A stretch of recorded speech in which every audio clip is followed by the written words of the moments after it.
I wanted to quickly start off by saying I know I'm a few days behind on my 31 days of Halloween history. No, I'm not burnout. I was actually really sick. But I'm back, and for the next few days, I'll be uploading 2 videos a day to catch up.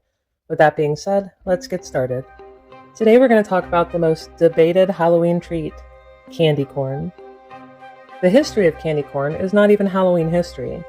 It's actually industrial history. Candy corn was invented in the 1880s during a time when American society was overwhelmingly agricultural. In the confectionery business, it was popular to create novelties shaped like farming items to a rural customer base.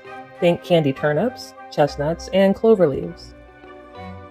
The credit for creating the original tri-colored kernel goes to George Renninger, an employee at the Wonderful Candy Company in Philadelphia. He created the unique design, the yellow bottom, orange center, and white tip, which mimicked a kernel of Indian corn.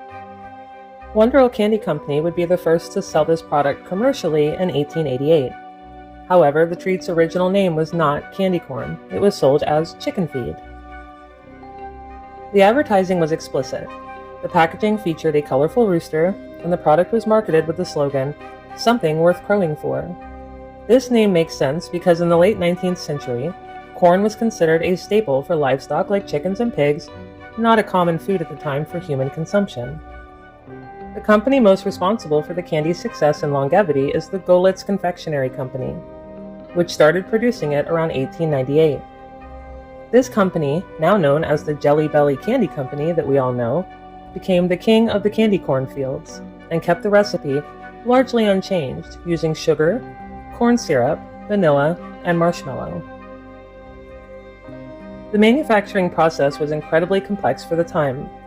It required men, known as runners, to walk backward, pouring hot, liquid candy by hand into cornstarch molds in 3 separate passes to create the distinct, colored layers. This difficult, labor-intensive process meant the candy was an absolute novelty. For the first half of the 20th century, candy corn was an affordable bulk candy, sold year-round as a penny candy.